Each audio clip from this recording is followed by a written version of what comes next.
خواہش ہوئی آج ابو ہریرہ آئے ہیں، چلیے ابو ہریرہ سے کچھ حدیث سنیں گے، اور وہ حدیث جو ابو ہریرہ ڈائریکٹ اللہ کے رسول سے سنے ہیں، حضرت ابو ہریرہ سے کچھ حدیث سنیں گے۔ چلیے ابو ہریرہ حدیث کی درس دیں گے، چلیے کچھ حدیث سنیں گے ابو ہریرہ سے، سبوں کی یہ خواہش چاہیے ہوئی۔ تو حضرت ابو ہریرہ کے پاس جب پہنچے، صحابہ کرام جب پہنچے تو ابو ہریرہ نے کہا کہ ٹھیک ہے، ابھی میں کچھ دن یہاں پر رکوں گا، کچھ دن میں رکوں گا، میں سفر سے آیا ہوں، تھکاوٹ ہے، ٹھیک ہے میں کل سناؤں، ٹھیک ہے میں کل حدیث سناؤں گا، آج تھکاوٹ ہے، کل ٹھیک ہے میں حدیث سناؤں گا۔ اچھا ٹھیک ہے۔ دوسرے دن مسجد بالکل کھچا کھچ بھر گئی، حضرت ابو ہریرہ بیٹھے ہوئے ہیں۔ اس کے بعد حضرت ابو ہریرہ نے کہا ٹھیک ہے میں حدیث تو سناؤں گا، لیکن ایک شرط ہے۔ کون سی شرط ہے؟ اگر اس شرط کو میں آپ کو بتا دوں، اور میں تو یہ سمجھتا ہوں کہ اگر اس شرط کو لاگو کر دیا جائے تو یہ ہندوستان ہی نہیں بلکہ پوری دنیا کے اندر ایک بھی جلسہ نہیں ہوگا، پوری دنیا کے اندر ایک بھی جلسہ نہیں ہوگا اگر اس شرط کو لاگو کر دیا جائے، نافذ کر دیا جائے۔ تو جانتے ہیں ابو ہریرہ نے کون سی شرط لگائی تھی؟ کہا ابو ہریرہ نے کہ ٹھیک ہے میں حدیث تو سناؤں گا، لیکن ایک ایسا آدمی تھا کہ تیرے رشتے دار تجھ سے ناراض تھے، تو ایک آدمی کے چلتے ابو ہریرہ نے درس ہی کو کیوں بند کر دیا؟ ایک آدمی ناراض تھا، وہ ناراض رہتا، حدیث سنا دیتے، درس حدیث آپ شروع کر دیتے، لیکن ایک آدمی کے چلتے ابو ہریرہ نے درس کو کیوں بند کر دیا؟ جب یہ سوال یہ کوشچن میرے طرف سے ابو ہریرہ کہنے لگا اچھا ٹھیک ہے، مسجد میں پہنچ گئے۔ پہنچنے کے بعد کہاں ہے ابو ہریرہ؟ آپ شرما نہیں رہے، چادر چہرے سے ہٹا چکے ہیں۔ اے ابو ہریرہ میں اپنی خالہ سے معافی مانگ کے آ رہا ہوں، لیکن خالہ نے ایک سوال کیا تھا۔ کیا تھا؟ پوری مسجد کے اندر جب میں ہی اکیلا ایک ایسا شخص تھا کہ میری خالہ مجھ سے ناراض تھی، تو ایک آدمی کے چلتے آپ نے درس ہی کو کیوں بند کر دیا؟ ایک آدمی کے چلتے آپ نے درس کو کیوں بند کر دیا؟ ابو ہریرہ نے کہا بیٹھ جاؤ۔ ابو ہریرہ نے کہا ٹھیک ہے بیٹھ جاؤ، ابھی میں سناؤں گا، اسی کا جواب دوں گا، اور جو جواب میں دوں گا وہی درس سے سمجھ لینا۔ آج جو جواب دوں گا میں اسی کو درس سے سمجھ لینا، ٹھیک ہے؟ اسی کو درس سے سمجھ لینا۔ سب بیٹھ گئے۔ ابو ہریرہ نے کہا سنو، اللہ کے رسول جس مسجد میں خطبہ دے رہے تھے، غور سے سنو پرولیا والو، فرمایا ابو ہریرہ نے سنو، جس مسجد میں اللہ کے رسول خطبہ دے رہے تھے اسی مسجد میں میں بھی حاضر تھا، اور اللہ کے رسول فرما رہے تھے، کیا فرما رہے تھے کہ کسی مجلس کے اندر جہاں پر قرآن و حدیث کی باتیں ہوتی ہو، اگر کوئی ایسا آدمی وہاں پر بیٹھا رہے کہ اس کے رشتہ دار، اس کے پڑوسی اس سے ناخوش ہیں، اس کے رشتہ دار اس سے ناراض ہیں، ان کے رشتہ دار ان سے ناراض ہیں، تو اللہ رب العالمین کی رحمت، اللہ رب العالمین کی گشیت اس مجلس کے اندر نازل نہیں ہوتی ہے۔ اس لیے خدیجہ نے فرمایا اے میرے سردار، آپ ڈرتے کیوں ہیں؟ انک لتصل الرحم، آپ تو رشتہ داریوں کو چھوڑتے ہیں، آپ رشتہ داریوں کو توڑتے نہیں ہیں، آپ رشتہ داریوں کو جوڑتے ہیں۔ اللہ کبھی آپ کو برباد نہیں کرے گا، اللہ کبھی آپ کو ہلاک نہیں کرے گا۔ یہ دیکھیے انک لتصل الرحم، آپ لوگ اٹھ کر کے چلے جا رہے ہیں، مجھے تو لگ رہا ہے کہ ابھی آپ لوگوں کو سونے کی ضرورت ہے، اور حقیقت میں رات بھر جلسہ ہونا بھی نہیں چاہیے۔ 1 گھنٹہ ٹائم دیا گیا ہے، اسی میں آپ لوگ برداشت نہیں کر پا رہے ہیں، اور جو ذمہ داران حضرات ہیں وہ روپیہ گننے میں لگے ہوئے ہیں، پھر صبح میں روئیں گے کہ کہیں گے چندہ نہیں ہوا۔ ایک چیز میں سناؤں، تھوڑا سا موضوع سے ہٹ جاتا ہوں، آپ لوگوں کی یہ چاہت دیکھتا ہوں، یہ کیا کہتے ہیں کہ کمزوری دیکھ کر کے میں تھوڑا سا موضوع سے ہٹ جا رہا ہوں. کیا ایمان ہے ہمارے اندر بھائی؟ قرآن سننے کے بعد، حدیث سننے کے بعد آج ہمارے اندر تبدیلی کیوں نہیں آ رہی ہے؟ تھوڑا سا والیوم بڑھائیے گا، میری آواز بیٹھی ہوئی ہے، یہ مائک بند کر دیا ہے کیا؟ تبدیلی کیوں نہیں آ رہی ہے جبکہ قرآن کہتا ہے وَإِذَا تُلِيَتْ عَلَيْهِمْ آيَاتُهُ زَادَتْهُمْ إِيمَانًا. جب مومن کے سامنے قرآن کریم کی تلاوت کی جاتی ہے تو ان کا ایمان تازہ ہو جاتا ہے، ایمان میں بڑھوتری پیدا ہو جاتی ہے. پتہ نہیں آج ہمارا کیسا ایمان ہے میرے بھائیوں کہ آج ہمارے ایمان کے اندر چینجنگ نہیں، ہمارے ایمان کے اندر تبدیلی نہیں. دکھاؤں میں صحابہ کرام کے ایمان کیسے. اللہ اکبر. حضرت عثمان غنی کا نام سنا ہے نا؟ ابھی میں پیچھے بیٹھا ہوا تھا، مجھ سے پہلے مولانا بنگلہ زبان میں تقریر کر رہے تھے اور آپ لوگوں سے چندہ مانگ رہے تھے.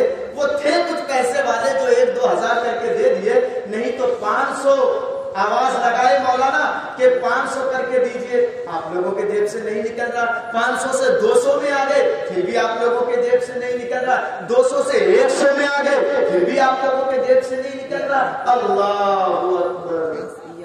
نبی کے زمانے کے صحابہ کرام کے واقعات کو آپ اٹھا کر کے دیکھیں. حضرت عثمان غنی کا نام آپ نے سنا ہے نا؟ عثمان غنی، عثمان یہ نام ہے، غنی یہ ان کا ٹائٹل ہے. مالدار، مہاجن. جانتے ہیں جیسے آپ لوگ مسجد کے لیے چندہ کر رہے ہیں، نبی اکرم نے ایک مرتبہ چندے کا اعلان کیا تھا. پرولیا والے سنو، نبی اکرم نے ایک مرتبہ چندے کا اعلان کیا. کون ہے جو اللہ کے راستے میں 100 اونٹ کی قربانی دے گا؟ میں کہتا ہوں اللہ اس کو جنت دے گا، میں اللہ سے جنت دلوا دوں گا اس کو. کون ہے جو اللہ کے راستے میں 100 اونٹ کی قربانی دے گا؟ سنیے گا غور سے. حضرت عثمان کھڑے ہو گئے اور کہنے لگے اللہ کے رسول 100 اونٹ کی قربانی، 100 اونٹ میں چندے میں دے رہا ہوں، جنت مجھے دی. اللہ. کتنے اونٹ دیے تھے؟ کتنے؟ ارے بولیے 100. آپ لوگ کچھ بولیے، آپ سو رہے ہیں. درس کی ٹائم میں آج میں تقریر کروں گا، آپ لوگ سونے جا رہے ہیں. اللہ کے رسول نے کہا عثمان تم بیٹھ جاؤ. اللہ کے رسول نے پھر اعلان کیا عثمان کے بعد کوئی ہے جو 100 اونٹ کی قربانی دے، میں محمد الرسول اللہ گارنٹی دے رہا ہوں کہ جنت میں دلوا دوں گا. کون ہے جو عثمان کے بعد 100 اونٹ کی قربانی دے؟